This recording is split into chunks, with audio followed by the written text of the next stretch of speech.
Hello, welcome to the Real Estate Regroup Show. I am your host, LJ Walker, a real estate investor helping you realize the dream of owning a home or investing in one.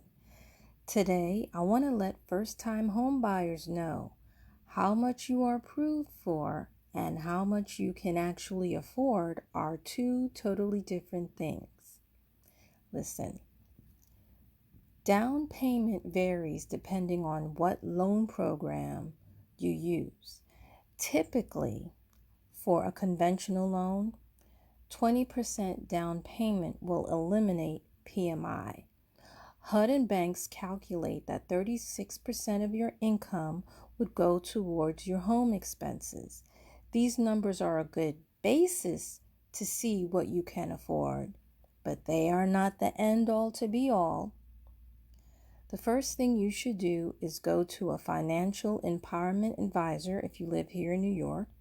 If you're not in New York, then you want to go to one of these two organizations. And let me give you the website. One is GreenPath, which is https://www.greenpath.com, or go to https://www.n as in Nancy, F as in Fred, C as in cola, C as in cola again.org.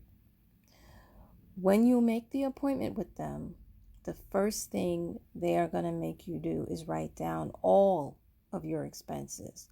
You have to prepare this before you go in, and then they will help you calculate, break it down, and come up with a budget. Second thing I want to let you guys know, two people can make the same amount, but one will have more expenses than the other. For example, typically a guy with kids is going to have to pay child support, while a man that has no kids is not going to have that type of expense. Certain expenses and debts can be minimized or eliminated, but there are some that you just can't do that. Also, how much they pay in rent and their entertainment expenses, that may differ as well. Which brings me to being disciplined with money. Some people are a little bit more disciplined than others. One person may have a better credit score than the other person. Or it is possible that both of them make the same amount of money and both of them have good credit, but they just don't spend the money the same way. You see, some people are very materialistic. You may say looking good attracts people, but only if you are in the right place. If you are around broke people, they may not carry you to the next level. So the people that you are around do have an influence on how you spend money.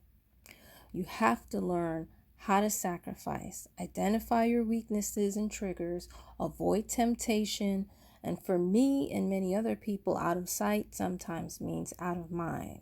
You have to replace both bad habits and people with better habits, or good habits, if you will. The next thing is the house that you choose. Two houses can be the same cost, or you may live in a certain part of the country where houses cost a little bit more than the other. But let's use the example where two houses cost the same. Their expenses to keep that house running might not be the same. And the expenses I'm speaking of is gas, electric, and taxes. They differ. Location and size of the house determines how much these will cost. Now I'm going to let you know, my home's in Georgia. I don't really pay well, I wasn't paying much when it came to taxes and gas. I'm now in owner financing, so I don't have to even worry about doing that right now. The tenant buyers are actually taking care of it. But when I didn't have anybody living in there, I was the one that had to pay it. And it was a lot less than what I pay here in New York. The water bill, though, in Georgia cost me a lot more than what I pay for water here in New York. So that is the difference. So, what do you do when you're looking at a home besides the price? You want to ask the previous homeowner how much they are paying. Now, if it's a new development, then you're going to have to look at a neighboring community, speak to them, and see how much it is they're paying. It's going to just give you a ballpark figure because a lot of the new houses are more energy efficient than some of the older houses. So it's possible that you might be paying less.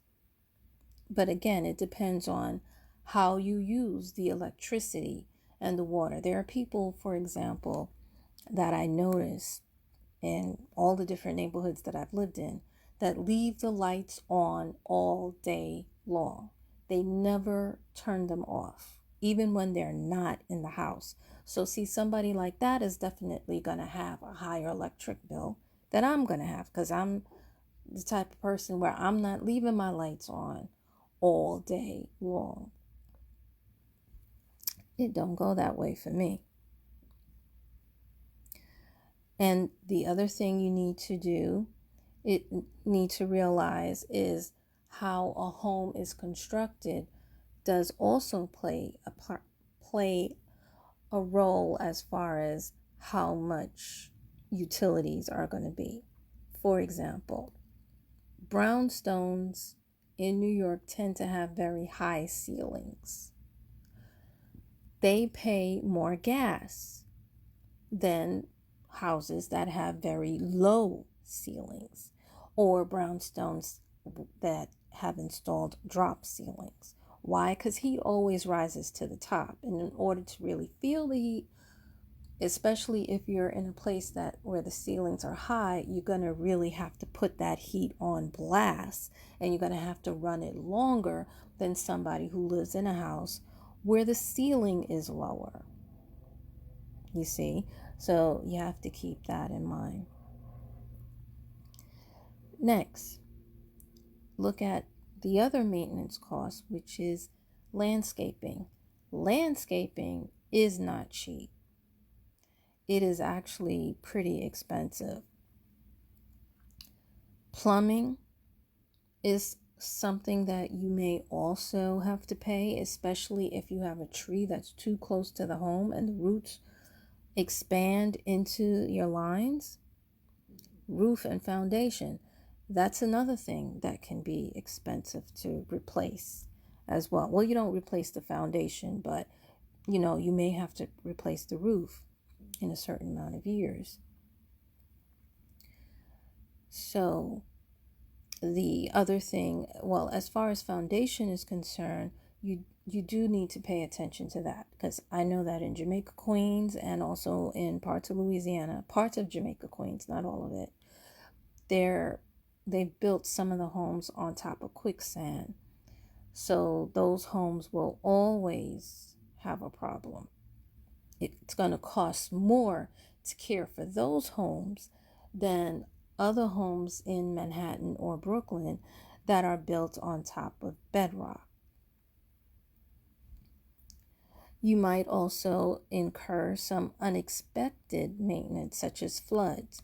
Hurricane Sandy did some terrible damage to parts of Staten Island. And Staten Island, from as far back as I can remember, I don't remember them having floods like that. New York, really, we just started to get hurricanes not too long ago. We really don't get that many, to be quite different, but to be honest with you. But it seems as though, despite what our president says, I believe there is a climate change because we have been experiencing weather that we have never experienced before.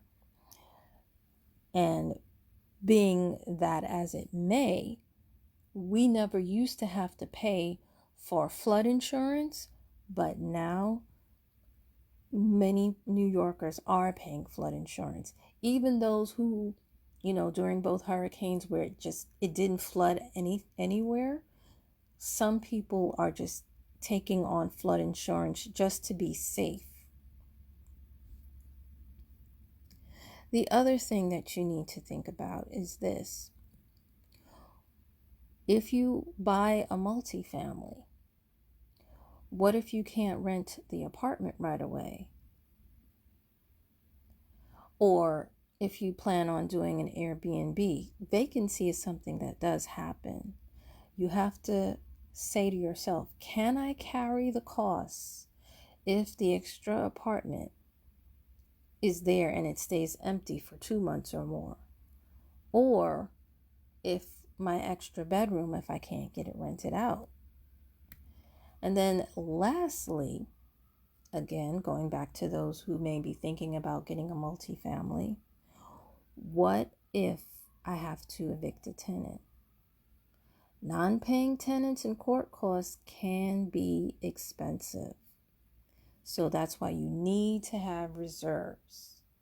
The eviction that I went through in Georgia, believe it or not, it took 9 months. One of the reasons why is because during that time, I was having an operation. I let my property manager manage it. And I believe, because Georgia normally doesn't take that long to evict, I believe that he did not fill out the paperwork properly. And that's what dragged on the eviction.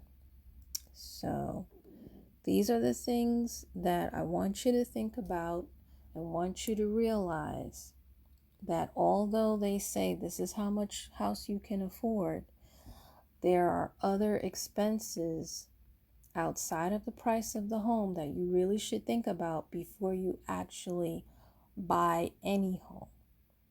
So folks, that's all I have for you tonight.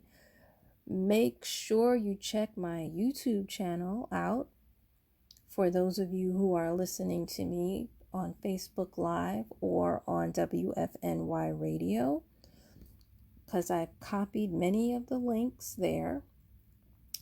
Please feel free to pass my information on. Remember, each one reach one, teach one. So bye for now. Until next time, have a good night.